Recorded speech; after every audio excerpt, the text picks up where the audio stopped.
Avez-vous du mal à vous concentrer? Jusqu'à avoir du mal à rester sur une tâche, une lecture, une formation, sans décrocher ou vous laisser distraire. Vous avez souvent tendance à beaucoup réfléchir, beaucoup penser, jusqu'à procrastiner en vous demandant par quoi je commence, quelle est ma priorité, ça me paraît une montagne, est-ce que je vais vraiment pouvoir le faire? Et puis surtout, est-ce que c'est la bonne chose sur laquelle continuer? Et puis, souvent, vous avez du mal à trouver un rythme, à garder un rythme. Vous commencez, vous arrivez à prendre une direction, mais la motivation fait yo-yo, ça retombe, et vous n'arrivez pas à tenir les bonnes habitudes.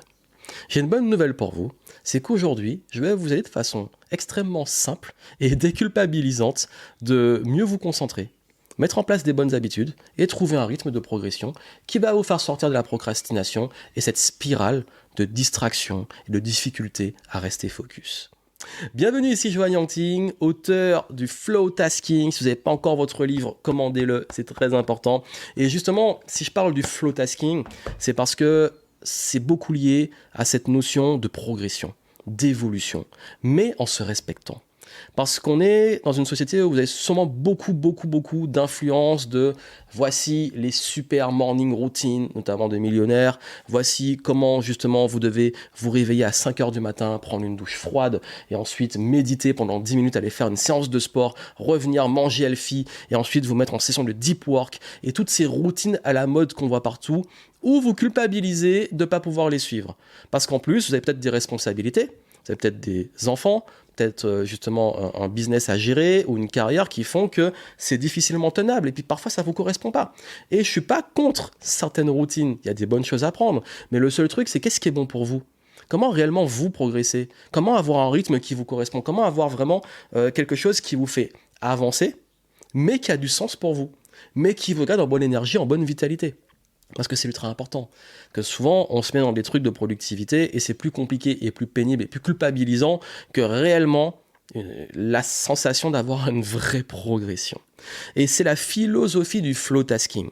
C'est justement de suivre son flow. C'est de faire les choses de façon fluide, trouver son rythme et avancer. Mais il y a quand même du tasking. Il va falloir passer à l'action, progresser et sortir de la procrastination que j'appelle inutile. Justement, je vous fais une série de contenus pour vous aider justement à adopter la voie du flow tasking. Et si j'ai abordé notamment les notions de comment réussir à trouver sa voie et sa place, et non pas juste sa voie et sa place, mais son flow, comment réussir également à définir ses priorités, sortir de la charge mentale, comment mettre beaucoup plus de progression de façon globale et prendre de la hauteur, là aujourd'hui on va aller sur l'aspect un peu plus productivité, organisation. Et comme je le dis, c'est même pas de la gestion du temps parce qu'on ne gère pas son temps. Le temps il passe, on a 24 heures par jour. Comment on va l'occuper de façon la plus agréable, productive, fun, kiffante, épanouissante et utile possible. Vous savez, ça fait plus de 10 ans, mais largement plus de 10 ans que je donne des conseils sur la productivité, la motivation, etc. Ce serait dur de faire tout le tour, tellement le sujet est intéressant, mais au final, il est plus simple qu'on le pense.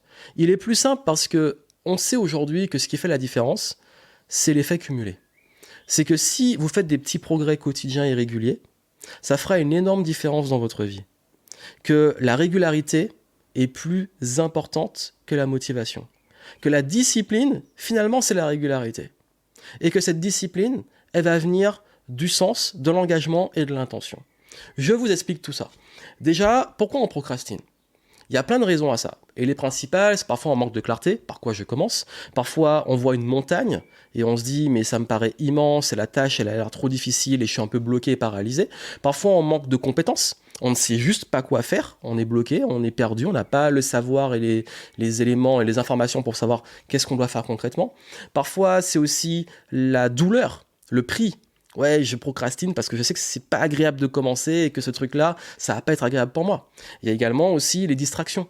C'est on procrastine parce qu'on est distrait, parce que notre cerveau s'est habitué à avoir besoin d'autres choses qui nous rendent le fait de se mettre au travail beaucoup plus difficile. Et puis ça revient aussi souvent, c'est de manquer d'énergie. Forcément, quand on est en basse énergie, qu'on manque de vitalité, c'est un peu plus dur. Je vais vous dire ce qui va aider à sortir de ça. Déjà, déculpabiliser. Comme je dis souvent, ça arrive de procrastiner, on peut pas être toujours au top, pas toujours être motivé, c'est ok. Et puis je suis pas comme ces gourous de la motivation à vous dire, vous devez être au top, croire en vous, tous les jours y aller à fond, etc. Moi je vous dis, il y a des jours où je ne suis pas en énergie. Il y a des jours où j'ai pas envie. Il y a des jours où j'ai juste la flemme. Il y a des jours où j'ai juste envie de me distraire. Mais si c'est OK de temps en temps, je n'attends pas d'être motivé pour faire ce que j'ai à faire. Je n'attends pas la discipline qu'elle vienne, qu'elle tombe pour me discipliner.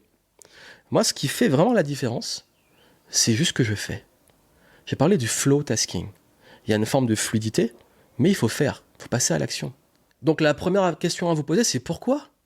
Parce que souvent, on se met une pression soit externe de il faut, et du coup, on fait les choses, et puis au bout d'un moment, on se lasse, on se détourne et tout. Ou alors, on les fait, mais on oublie pourquoi on les fait.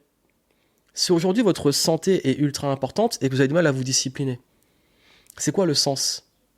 Qui voulez-vous être ? J'en ai beaucoup parlé dans les précédentes capsules. Qui voulez-vous être ? Si vous voulez cette personne qui est en haute vitalité, pleine d'énergie, dans un corps dans lequel elle se sent bien, bah, le sens, il est important. Donc ce petit moment de douleur, cette discipline que vous devez avoir, elle a du sens. Si vous voulez être libre, que votre business se développe et pouvoir avoir un impact et pouvoir avoir l'abondance financière, vous savez que ça a du sens pour vous, que cet argent, il a du sens. Pourquoi vous voulez cet argent ? D'ailleurs, souvent, beaucoup de personnes courent après l'argent, mais pourquoi ?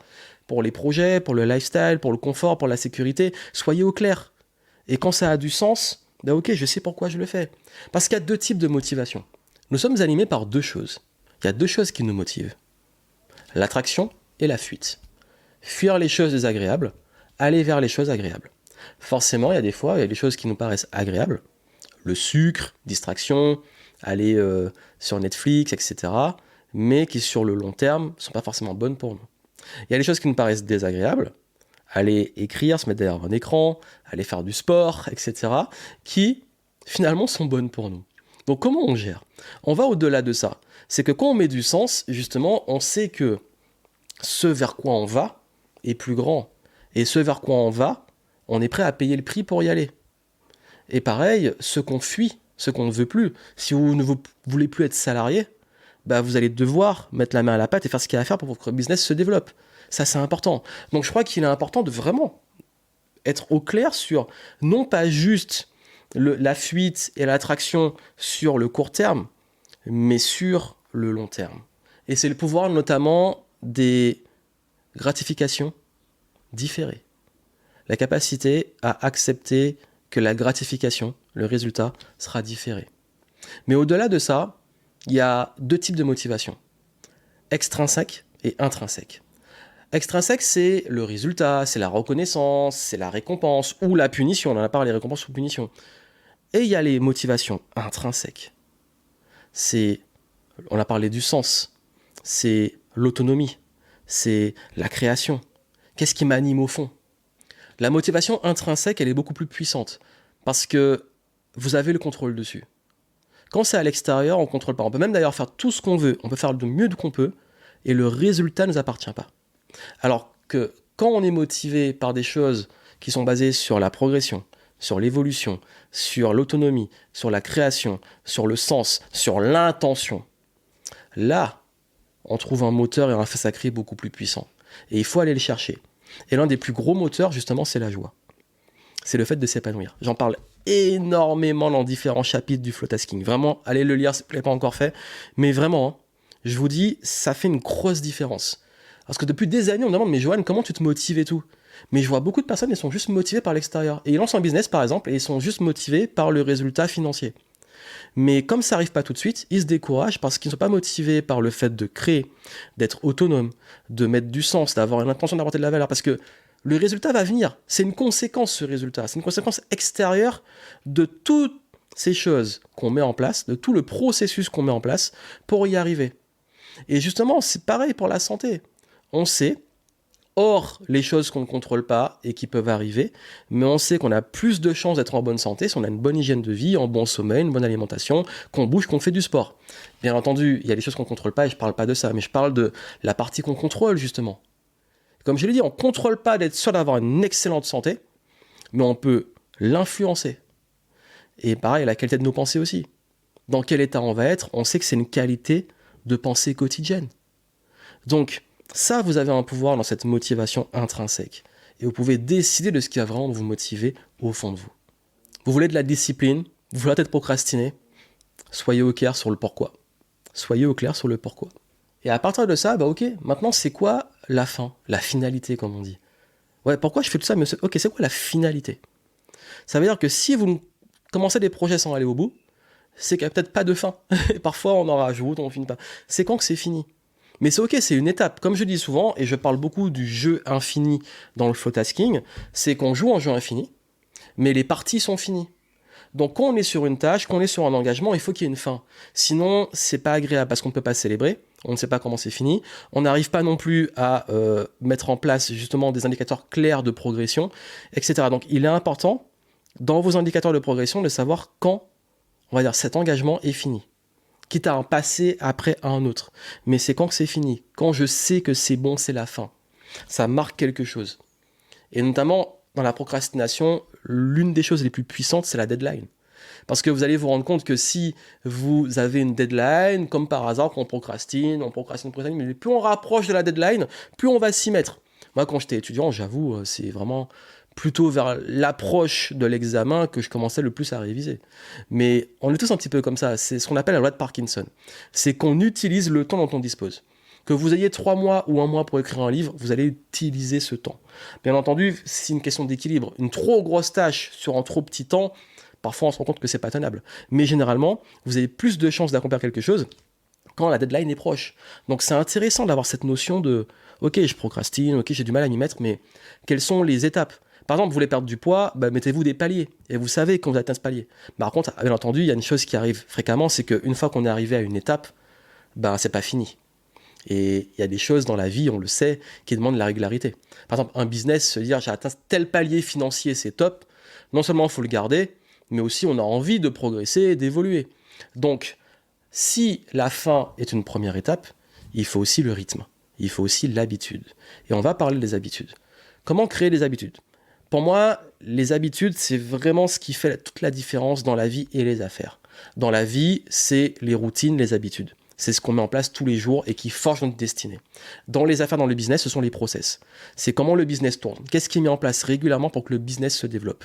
Donc, on met du rythme et pas attendre, vraiment comme j'ai dit, pas attendre d'avoir la discipline ou le bon moment ou l'énergie pour le faire. C'est un engagement. Un rythme, une habitude, c'est un engagement. Moi, mon rythme que j'ai depuis plus de 10 ans maintenant, c'est d'écrire tous les jours. Tous les jours, j'écris. Il y a des jours, j'écris beaucoup, d'autres quasi pas, mais tous les jours, je m'engage à écrire. Et l'astuce, c'est de commencer. Une bonne habitude, c'est pas juste se dire, oh là là, tous les jours, je dois écrire pendant 2 heures. Votre cerveau, si c'est pas une habitude encore qui est déjà mise en place, il va bugger, il va se dire, mais non, c'est trop gros, c'est trop dur. Par contre, si tous les jours, je m'engage à commencer à écrire pendant 5 minutes, vous allez vous rendre compte que c'est plus facile. Tous les jours, je dois courir 10 km. Ouh là là là là, ou tous les 3 jours. Ou je dois faire 1 heure de sport tous les jours. Non, tous les jours, je m'engage à mettre mes chaussures et à commencer pendant 5 minutes. Et je sors de chez moi pendant 5 minutes. Et vous voyez ce qui se passe. Le plus dur, c'est de commencer. Et c'est d'ailleurs pour ça que la meilleure réponse à la procrastination, et vraiment la meilleure façon de se discipliner, c'est de s'habituer à commencer. S'habituer à commencer. Je vais écrire ce livre, je procrastine, ok, je me mets devant la page, je commence à écrire. À un moment, il y a des fois, je suis bloqué. Je suis bloqué sur un projet, sur un truc. Je me dis juste, je commence et je vois ce qui sort. Et bizarrement, après, une fois qu'on commence, ça vient. Mais il faut savoir que ça demande plus de 5 minutes. Ça vient. Et après, on se rend compte que le truc, il se met en place. Et qu'après, une fois qu'on est dedans, on rentre justement dans la zone, dans le flow. Et là, on peut se mettre en action et en mouvement. D'ailleurs, c'est l'un des concepts du flow. C'est que parfois, c'est dur de s'y mettre. Mais une fois qu'on est dans le flow, on enchaîne, on évolue. Donc, plutôt que de chercher à vous mettre des habitudes extrêmement compliquées et en faire 10 000 en même temps et d'être des routines drastiques, habituez-vous à commencer. Juste commencer. Prenez l'engagement de commencer et après, vous faites un petit peu durer de plus en plus. Vous voulez faire votre routine d'écriture, commencez. Routine de sport, commencez. Routine de méditation, commencez. Juste s'engager à commencer. C'est ça la vraie discipline. Les gens les plus disciplinés, ils font. Ils s'y mettent. C'est le flow tasking, on fait. Donc, je crois qu'aujourd'hui, il faut arrêter de se poser 10 000 questions. Revenez sur le sens de ce que vous faites. Pourquoi c'est important pour vous ? Quelle est l'intention ? Quelle différence ça fera par effet cumulé si vous le faites régulièrement ? Quelle est la grosse différence, le sens que ça aura au fil des mois et des années ?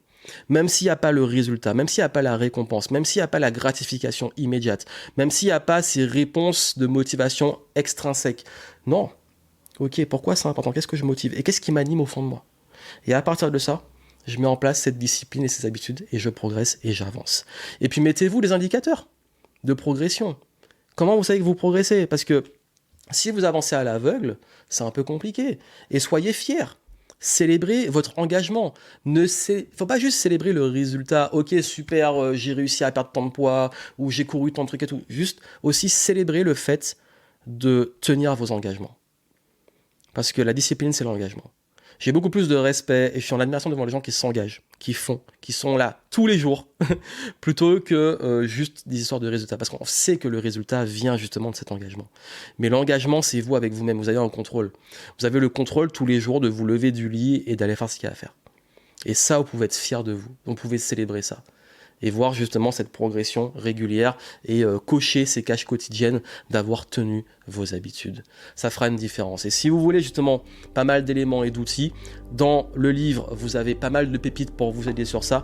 Et également sur l'espace membre que je mets à votre disposition avec le livre, vous allez pouvoir avoir des ressources pour vous aider à aller plus loin sur ces notions d'organisation, de progression, de flow, etc.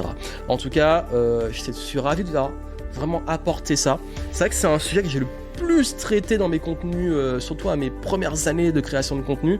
Et aujourd'hui, j'ai un recul dessus, beaucoup plus basé sur le rythme, le respect de soi, de comprendre aussi ces rythmes et de les surfer. Et tout ça, justement, je l'aborde avec le flow tasking. Parce que ça, ce qui est important, c'est pas de prendre un rythme, c'est de trouver votre rythme et de progresser en rythme. Et c'est le message d'aujourd'hui. Trouvez votre rythme et progressez avec votre rythme sur les choses qui ont du sens pour vous. Ça fera la différence.